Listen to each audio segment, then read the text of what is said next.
เสร็จจากงานแห่นาครถแวะมาตรงนี้ได้นะจ๊ะเพื่อติดลม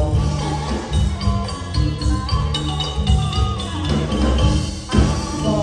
กกันแล้วกราบพี่น้องกราบพวกพ้องคนละคนที่กราบไหว้วิงวอนขอพรสักทีสำหรับน้องพี่